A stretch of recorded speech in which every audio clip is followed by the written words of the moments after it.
Jina naitwa James Oro. Mimi ni mkaji wa Kisii na ni mwana bodaboda. Nimesikia hii habari kuhusu pikipiki zenye zinatumia stima. Ni kweli ndio umezileta, lakini je, gharama ya stima ikoje?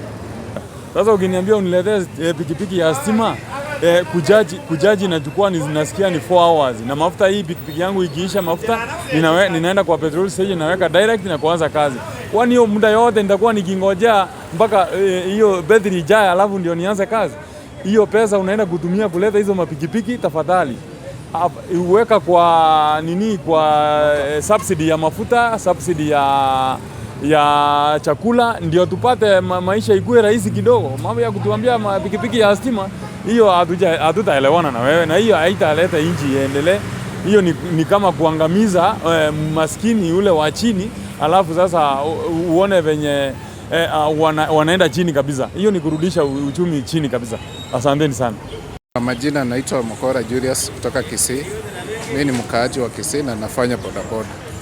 Kile ambacho kinanishangaza ni kwamba rais wetu ameleta pikipiki, anasema kwamba ni za stima.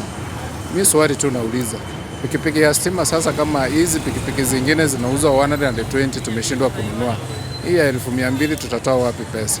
Alafu kitu kingine, hizo pikipiki za stima ni kama zitarudisha uchumi nyuma, kwa sababu watu wengi na mafuta ndio backbone ya hii country yetu. Sasa kileta pikipiki za mafuta, hiyo inamaanisha kwamba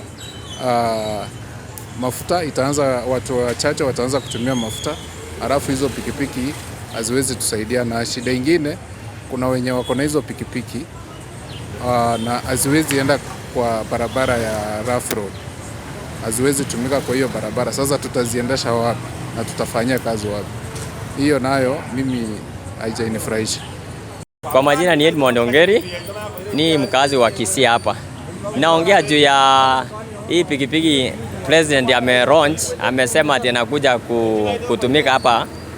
Na kwa niaba yangu naona si poa sana, sababu sasa pikipiki ya stima na ikiisha stima sasa tutafanya namna gani? So rais amesema ati hiyo spare parts zake zitarudi chini, atatoa na 16%. Naona yenyewe hiyo sio njia, unless angetufanyia hii pikipiki yenye tuko nayo, atafute njia ili pikipiki sikuje kwa njia nafuu, at least vijana wapate kazi. Si vile anatuambia ati pikipiki ya nini hii ya battery, hapana. Sababu ukisema sasa battery, hii ni akili anatupima sana, sababu battery yenyewe kama saa hii battery ya gari inanunua kama 9,000 mpaka kwenda mbele. Kweli ya pikipiki ndio itakuwa rahisi sana kweli? Hii hapana, hii ni kutuchezea akili. Bwana rais, tafadhali jaribu njia nyingine utuokolea at least. Asante. Kwa majina mimi ni Daniel Motali kutoka Kisii.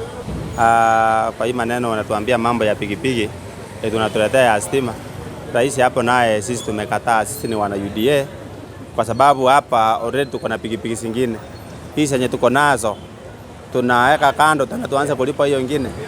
Wewe kazi yako tusukishie mafuta. Ukishasukisha mafuta tufanye kazi na hii tulipe ushuru. Mambo ya pikipiki ya stima hatujaipisha hiyo. Hasa na kuomba rais, fikiria mambo ya cost of living na mambo ya kusukisha mafuta na mambo ya unga. Mambo mengine ya kutuambia tunataka pikipiki ya stima, hiyo nyingine lazima hiyo pesa fanyia kazi nyingine, urudishe uchumi chini. Kenya hii inataka maisha